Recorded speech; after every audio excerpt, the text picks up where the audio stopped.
ഞങ്ങളുടെ സൂപ്പർ വാവനെ നീ തേച്ചല്ലേ, ഞങ്ങളുടെ വാവനെ നീ ഒഴിവാക്കിയില്ലേ? കമന്റ് ബോക്സ് തുറക്കാൻ പറ്റൂല. എന്താ കേട്ട് കേട്ട് ഞാൻ മടുത്തു.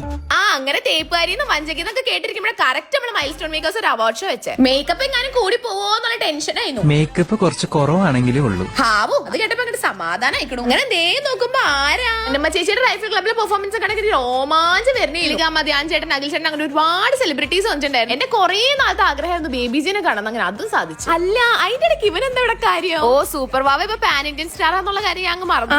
എന്റെ കൂടെ ഓടിച്ചാടി തന്ന ചെക്കനെ ഇപ്പൊ നോക്കാം അവാർഡൊക്കെ എല്ലാം എന്റെ ഐശ്വര്യം. ഓനെ നല്ല ടോപ്പ് ബിജിഎം ഒക്കെ ഇട്ടെടുത്തിട്ട് ഓൻ എന്നോട് ചെയ്യണോക്ക്. ഓനറിയില്ലല്ലോ ഇതിന്റെ ക്യൂട്ട്നെസ് എന്ന് മാത്രല്ല താഴത്തിലിടാന്ന് കൂടി ഒരു അർത്ഥമുണ്ട്. പുഷ്പം എന്ന് പറഞ്ഞ ഫ്ലവർ അല്ലടാ, ഫയർ ആടാ.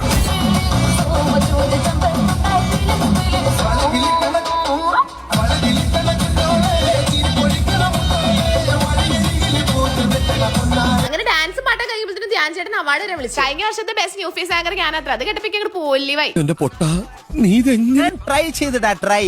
എന്റെ ട്രൈ കണ്ടവള് അതല്ലല്ലോ എത്ര ഉള്ളൂ. പിന്നെ നിങ്ങളെല്ലാരും പറഞ്ഞ പോലെ തേപ്പും വാർപ്പൊന്നും രണ്ടുപേരും ഇപ്പൊ കുറച്ച് ബിസി പീപ്പിൾസ് ആയിട്ട് ഒരുമിച്ച് വീഡിയോസ് ഒന്നും കാണാത്ത, അല്ലാണ്ട് അടിച്ചു പിരിഞ്ഞിട്ടൊന്നുമില്ല. അതിന് ഇനി ടൈം ഉണ്ടല്ലോ. അപ്പൊ അത്ര ഉള്ളൂ. ഓക്കെടാ, ബൈഡാ.